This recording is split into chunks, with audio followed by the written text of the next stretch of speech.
and welcome to another episode of the Glam Reaper Podcast. On today's episode, we have a pretty of an interesting guy. I met Justin a long time ago at the NFDA, which is the Funeral Directors Convention, and he told me about turning people into stones. So, let's get into it.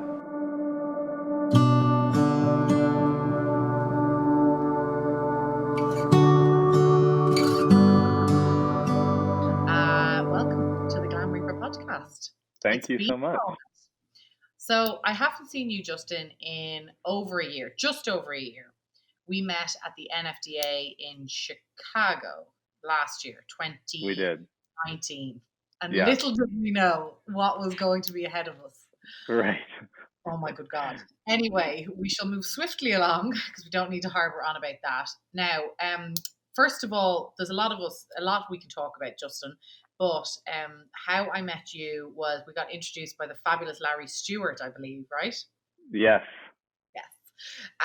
And who will also be on this podcast, which I'm very excited. Oh, great. Yes, I like Larry so much. Yeah, love Larry. But tell us, Parting Stone, that is your company. As some of my listeners know, I do cremation jewellery, which is ashes with glass. And so I was fascinated that you have similarly aligned but different concept. Mm-hmm. Talk to us about that. Tell me. Yeah. So, Parting Stone, we developed a technology to offer families an alternative to cremated remains. So, instead of receiving a bag of ashes following the cremation, you can now receive a collection of solids that look very much like stones and feel like stones. And the way this kind of all the reason this happened is because when my grandfather died, I started to talk to people about their experience, and I kept hearing the same story, which almost became, kind of comical, which is that they would talk really passionately about these loved ones and then tell me they were keeping their remains in a closet, a basement, or garage as ashes. And that was about 4 years ago that I had that experience, and I just thought, like, surely there's a better solution than this, and kind of had this crazy idea at the time, which was, could we offer an alternative to ashes?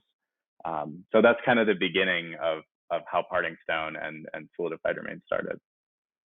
So Parting Stone is, because one of the things I like to do on this podcast is break it down, because you and I funeral speak, and most of the people I have on this podcast have some sort of a dalliance with the funeral community or industry or business, whatever way you want to refer to it. And so I try and sort of break it down. So essentially, you take somebody's ashes. Mm-hmm. We'll get to that in a minute. You take somebody's ashes, and it can be a pet or a human, correct? Correct. Yeah, because it's the same thing. Because that was one of the first things I used to get all the time is, oh my God, could you do it to my pet dog, or could you do it to my grandmother? Dependent on which conversation we'd had previous. And what people don't realize is they're similar remains. So, and so you take the ashes, the remains, and you like condense it. I mean, into a stone, like a lovely, beautiful, smooth stone, which interestingly, when I first began my journey in to cremation jewelry, my dad loved what I did. But in classic, my dad told me that he wouldn't have anything to do with any of it. Yeah. Reason being is because he's a textual person. So he likes to hold something to something. And so one of the first things he said to me was, Jen, you need to come up with some sort of like a rock or a thing for the guys. The jewelry was great for the girls, but he needed something for the guys. And while we did come up with something, I wasn't thrilled about it, and I have to be 150% about any of our products. So to me, what I lack, you brought in, which is amazing. So now, Dad, shout out to you. I have something for guys for when you go, even though it'd be him that wants it. But anyway, so yeah, it's just so people understand. It is a smooth. Are they always white, the rocks? Because the one So what's kind of unique about Parting Stone and the service that we offer is we will solidify the full amount of remains into these solids. So it's really the first ever. We're actually the only company in the world offering an alternative to cremated remains, which is kind of cool. And the way this is sold is you walk into a funeral home, choose cremation. The funeral director says, we have two options for receiving the remains. Would you like to receive them back as cremated remains or solidified remains? And they show the family the two options, and they choose what they want. So most of the families we work with will actually never see the ashes. It's they receive them as in the solidified form. And then the colors, to touch on the colors and the kind of, and then also your point on like the similarities or differences between animal cremated remains and human cremated remains. One of the most interesting things that we've discovered while developing this process is that solidified animal remains and solidified human remains are actually very different. And humans will come out all of these different colors. Yes, I've noticed which is so interesting. We've seen like deep, like kind of jade greens. We've seen honey yellows, lavenders, like chocolate browns, honeys. Like we've seen everything. It's so interesting. And does somebody get to choose that, or that's just they get their human as such? Yeah, it's just natural to each person. Right. Okay.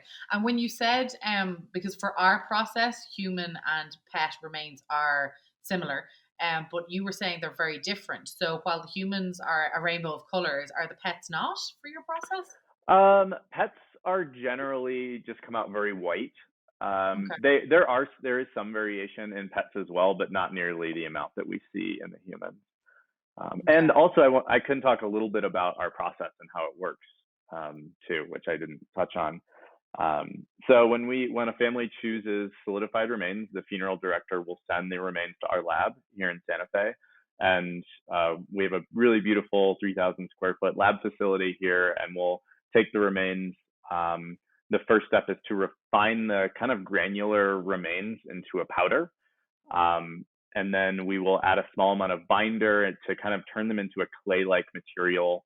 The solids are formed from there, and then they'll go back into a kiln, kind of like a ceramic kiln, heated hotter than the temperature of that original cremation. This is where the solidification happens. And when they come out of there, they go into essentially a rock polishing process. And the final material is a lot like a normal rock or a lot like ceramic. It's not going to scratch with your fingernail. It's not going to dissolve in water. It's going to outlast us on this planet.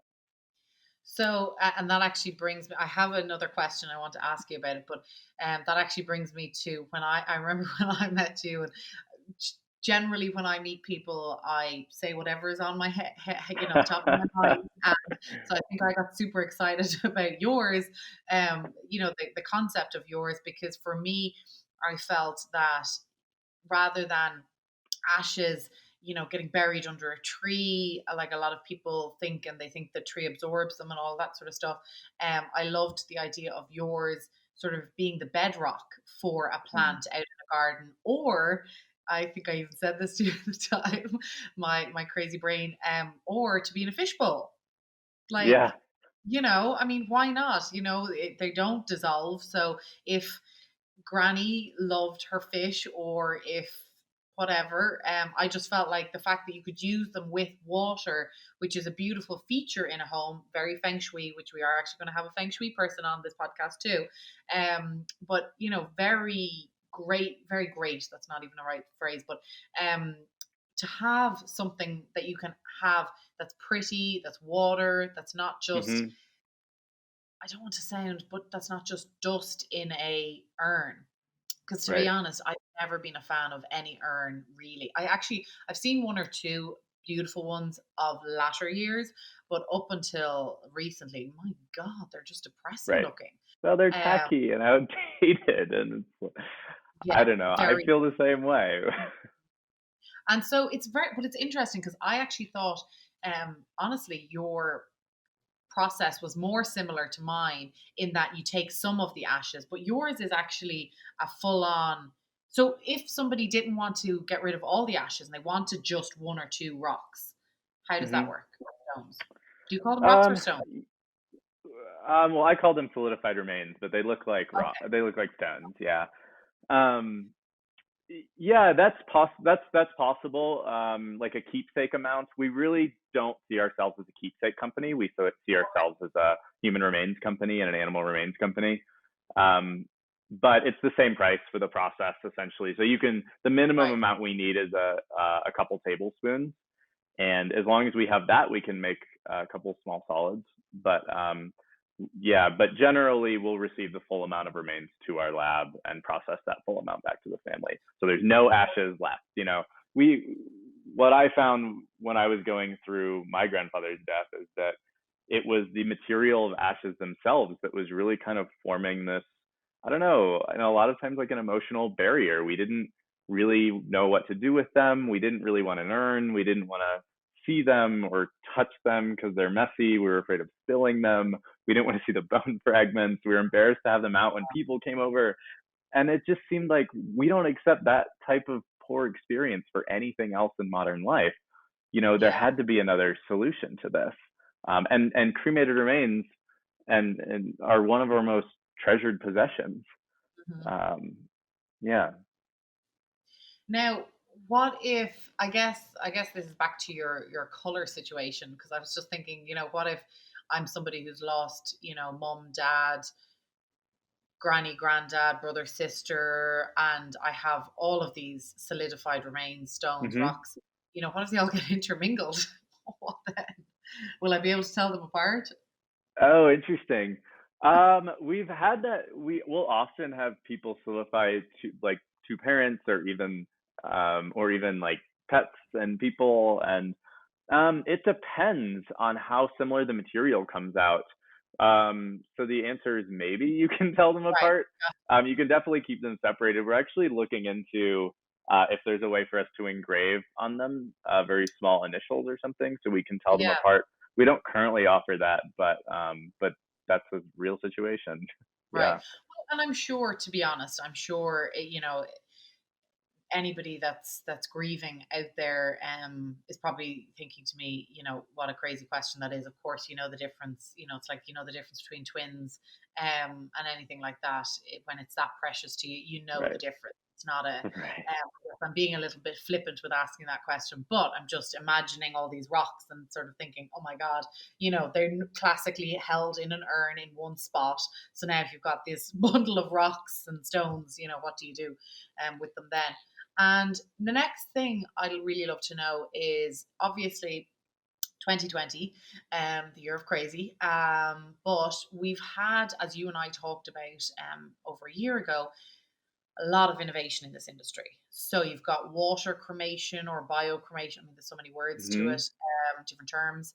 You've got all of these different methods of body disposition that are coming out, and more to come, I have no doubt. And I'm excited for some, not so excited for others. Have you tried and tested your product in relation to them? Are you sticking with cremation for now? Are you open to it? What's your thoughts on that? Yeah, we're kind of in this funny golden age of funeral innovation, which is just so interesting and really fun to be a part of. I think it's about time, to be honest. But yeah, we've seen the alkaline hydrolysis and the open air cremations and the organic body reduction. Really interesting. We definitely, Parting Stone, we see ourselves definitely in line with that movement. What all of this is doing, and the reason it's happening is because people got tired of having, two options or very few options. And the reason these are working is because the public has been asking for it, and because the public is supporting it. And thinking about that too is like the public, we have a tendency in the United States to push the topic of death under a rug and not talk about it, right? And honestly, I think all these new technologies, what's been holding them back is maybe people's discomfort. But we're getting to this point where people are genuinely excited about organic body reduction and genuinely excited about alkaline hydrolysis because it's better for the environment and natural burial. And I think that in itself is really exciting. And that's really why we started this as well, to empower families in their grief through a form of remains they can touch and hold and feel close with. And so I definitely think we're in line with that whole movement. But in terms of solidifying remains from alkaline hydrolysis, we have proven that we can do it. And we have done it for a few customers at this point. We don't publicly offer it yet. We want to do some more research into it, but we expect to be offering it in the next 6 months to a year. And that's alkaline hydrolysis. Correct. Okay. And so it would be something that if there is any up and coming tech companies or startups out there that are interested in maybe partnering with you or seeing if their product works, that maybe as part of their process they could send you a sample, and that way you guys could figure out whether it works, and you know, that would move everything along a lot quicker, I guess, for the end consumer, which is what it's all about, really, for everybody in the funeral community, or it should be, should I say? Yeah. Not always. That's amazing. Well done. And how's it going? I mean, in the last year, how has it been for you? I mean, COVID obviously has probably put a bit of dampener on it, or maybe it's increased. It seems to go either way for yeah. I mean, well, it's so interesting. You know, we started in October 2019, and we have now been functioning as a company more in a pandemic than not in a pandemic, right? So everyone's like, well, what's normal life like? What's normal life like in the business? And I'm like, we don't actually know. Like, we have no idea what it is to run a business not in a recession and a pandemic. So how it's affecting us, we're not totally sure, but you know, in March, it's been a kind of a roller coaster for us. And we were getting some really great traction at the beginning of the year. March hit and COVID, you know, became a thing. And people started, you know, everyone was really unsure of what the future looked like and what this pandemic was going to be. And there was that 2 weeks where like the whole kind of world stopped in a lot of ways, and like nobody's buying anything, nobody's going out, nobody's doing anything, and our sales we were not doing well. And you know, as a startup company, when your cash flow stops, like it was a really scary time, you know, not only in everyone's personal life and health and emotional, but also from a business standpoint. Like, will we, you know, how long can we sustain this? And the answer at that time was not very long. And really what we did at that time is we found that after those 2 weeks, our sales had picked up again, but not totally back to where they were. And we actually found that funeral directors had a lot more time on their hands because of the stay-at-home orders. There was no services, and because of that, there was no embalming, there were no caskets, there were no viewings, there were no events. And so, although, you know, in a lot of urban areas, there were more deaths happening, in some of these more suburban and rural areas, there was actually a lot of time on a lot of their hands. So we doubled down on training more people to offer solidified remains as an option. Right. And by the time the stay-at-home orders were lifted in June, we had actually doubled our sales. You know, that week, you know, it was like 2 weeks that everyone kind of lifted, and our sales just like skyrocketed, which was a really great sign, because we were kind of blindly going into this. We were like, okay, like, we think this is what's happening, let's go for it. And it paid off, which is really nice. And now what we're seeing is an expanded cremation market. More people are choosing cremation. Yeah, direct cremation is where it's at. Yeah, and we've received a few letters from families that we've worked with that essentially have said,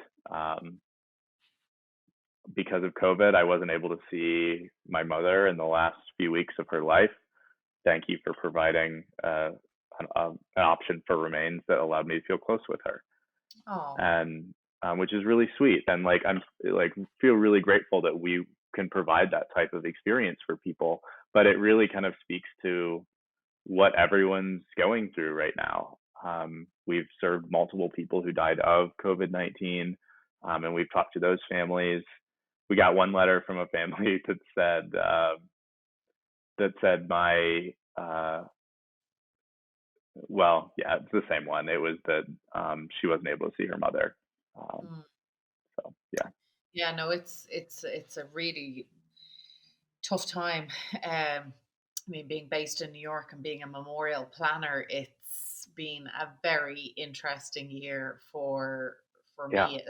I will say. I mean, I've gone from streaming, or I've gone to streaming. It's gone from 500 having in person 500 events and memorials to streaming it to hundreds. I mean, it's just crazy. It really is. And whether it'll bounce back or what way it'll bounce back, I think will be very interesting for the next year. I do think 2021 is going to be a very, very interesting year for memorials. Hmm. Definitely, a lot of people will, whether it's with the remains, with an urn, with the solidified remains, or whatever they have of Yeah. their loved one. I think they'll have some sort of services, and I hope they do.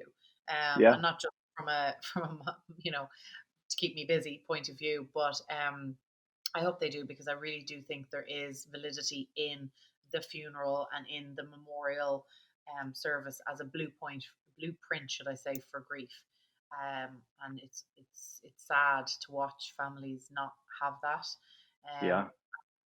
We're still doing smaller ones here, but it's few and far between. And they have 20 people at the service, but they want to have 200, and so it's Yeah. just it's rough. But um, you know. Another question for you. Hmm. Are you just B2B? Do you do B2C? So are you just seeking out sort of veterinarians and funeral homes, or can Joe Blogs off the street come onto your website? Hmm. And we'll leave all your information in the links below. But just for people who are listening, which will be funeral directors and Joe Blogs, as I call them. Yeah. So Yeah, so we offer both B2B and B2C. Our almost entire focus is on the funeral industry right now. We okay. don't really even focus on the pet industry, to be honest, although we do have a number of veterinarians who offer this. And if you are living with remains right now that you'd like turned into stones, you are welcome to go to our website, and you can start the process there. We'll send out a collection kit to retrieve those remains and get them shipped safely to our lab here in Santa Fe. But really, our focus right now is with funeral homes, and we're looking for more funeral home partners every day. And in the last year, we've onboarded 200 in the United States and Canada, which has been so cool to see the Wow. industry have such a positive response to this, and then actually see sales. And that's the reason we're Hmm. growing, is because the funeral homes will come on and be kind of skeptical, and then families will start choosing this form of remains, and they tell their friends, and so that's really how we've grown over the last year. Now, can I ask, and we won't sort of include all of these bits that I'll Sure. ask you, because I know I introduced your stuff, what you do, to the funeral home that I work in. Did you hear anything from SCI? Are you with any SCI funeral homes? Yeah, we're with a number of SCI funeral homes. They are doing really well with us. A lot of them in the kind of Western United States. Um, Okay. so we've rolled out on an individual level with SCI funeral homes. We have not rolled out on a corporate level, although we've definitely had conversations with corporate, and yeah, we're seeing if it's a good fit for both of us for the future. Okay, okay. Because I know, once you're in with them and your paperwork and everything has gone through, you're pretty much, it's easier for you to go from one to the next funeral home. Yeah, yeah, Once they have all your paperwork the powers that be have all the paperwork and stuff like that. So, yeah, I must re-say it to my gang here and see. yeah. And I remember, yeah, there was some. I remember the barrier with. Are you still? What funeral home are you with right now? Campbell's, Frankie Okay, Campbell's. Frankie Yeah. Campbell, the legendary Frankie Campbell. Is that where you're broadcasting from? That's where I'm broadcasting from Wow, today. very It's cool. normally my home, but today it's Frankie Campbell's.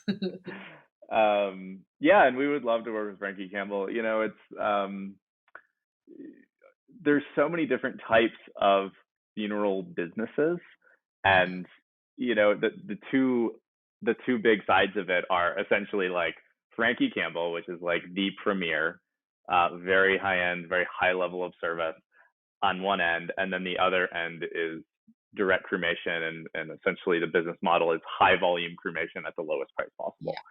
Yeah. And over quality. What's that? Quantity over quality.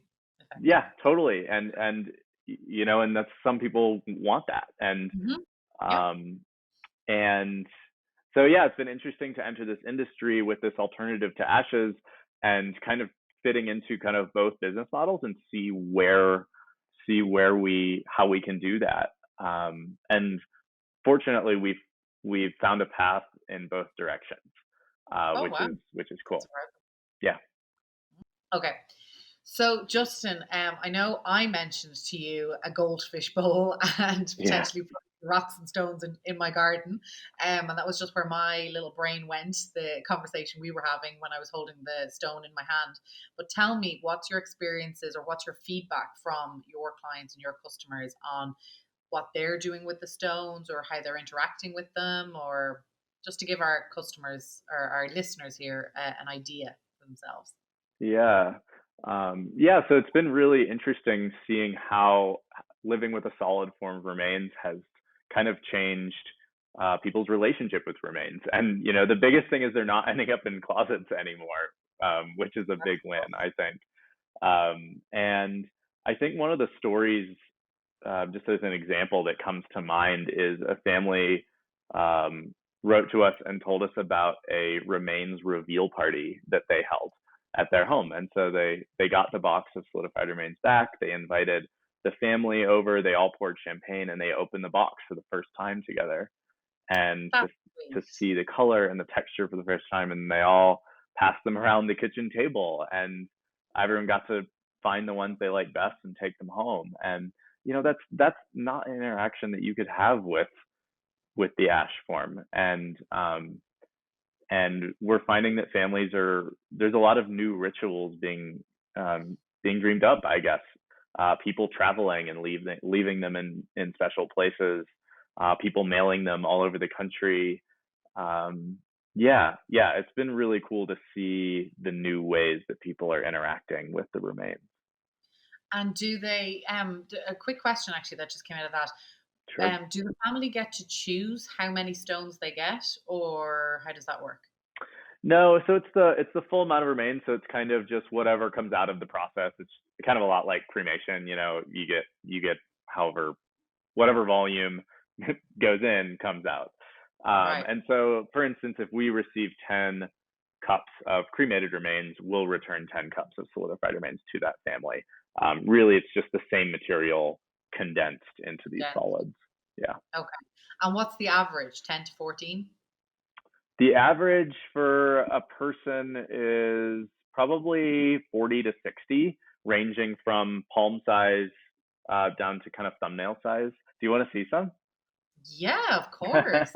I know this is audio, and so we'll do, listeners will have to go online. People will just have to come onto the YouTube to access the visual of this, where we'll be showing all the videos. Yeah, and so this is actually the solidified remains of my grandfather.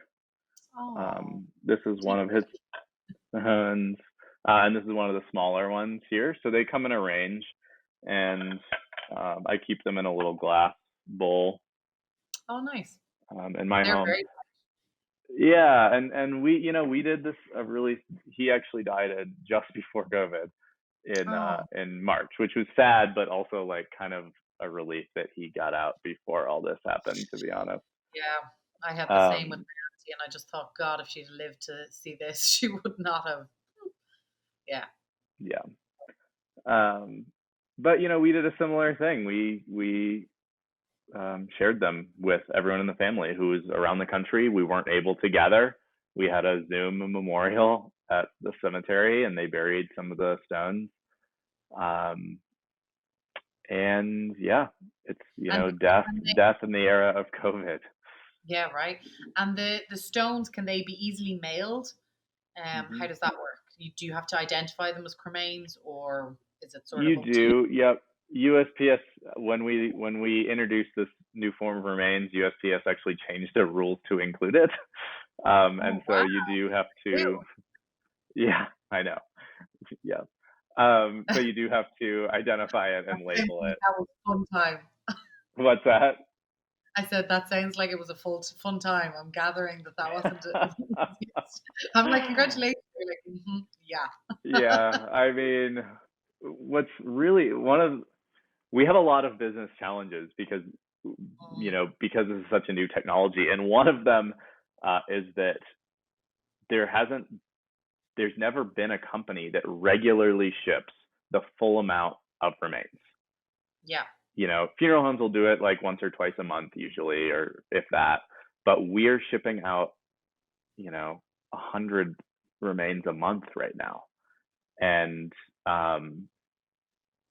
the USPS pricing structure for that is challenging for us.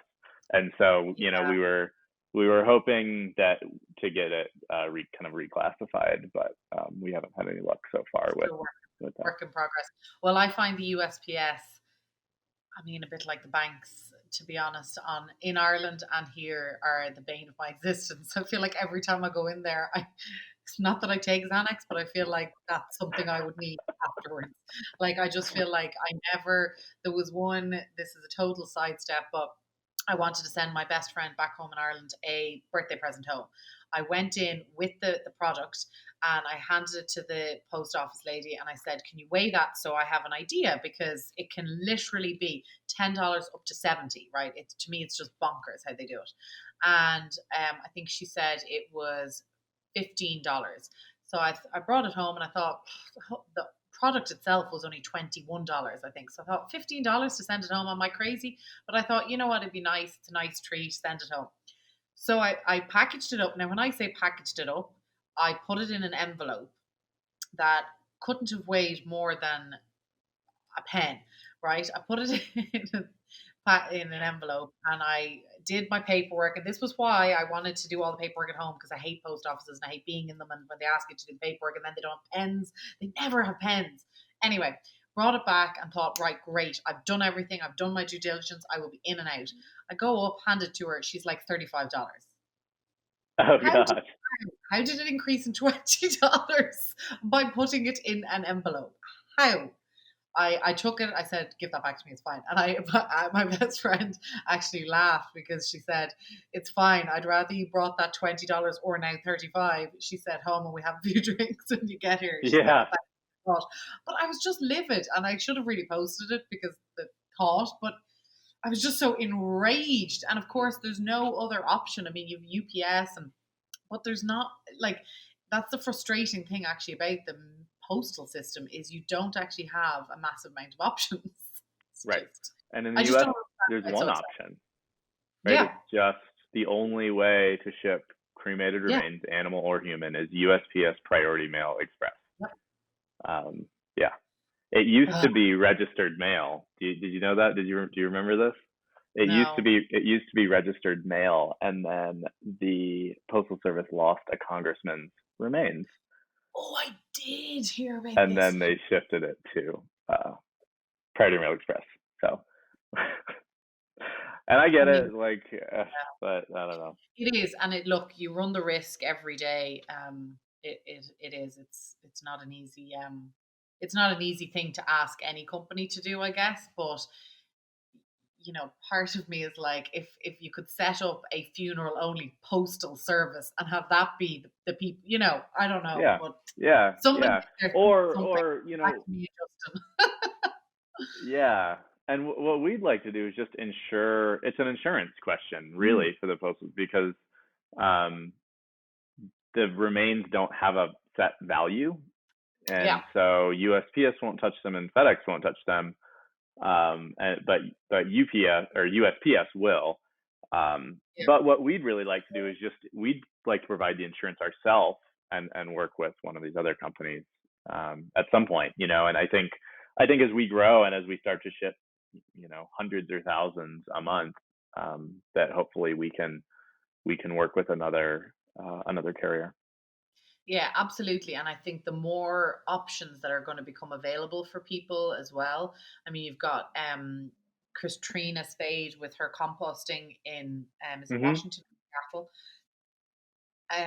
You know, I don't know if she's going to be shipping or if people would want them shipped. I mean, they may Hmm. do, you know, after the 30 days, or um, I want to get her onto the podcast to discuss it in more detail. But after the 30-day, you know, once the body's finished decomposing, the families might not be in that state, and so they may want them shipped, I would imagine, or who knows, you know what.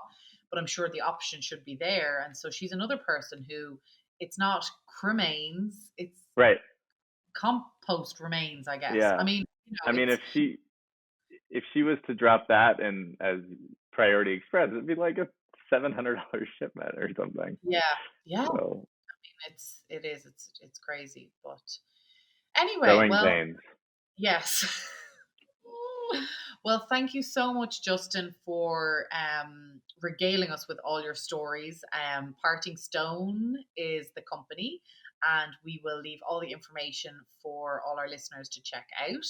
And if you have somebody that at home sitting in a wardrobe or on a shelf that you would maybe like to talk to Justin about, I'm sure he'd be happy to answer some questions to people if they want to shoot you an email and just um, have any of their worries put aside. So, yeah, thank you. Yeah, absolutely. Thank you so much, Jennifer.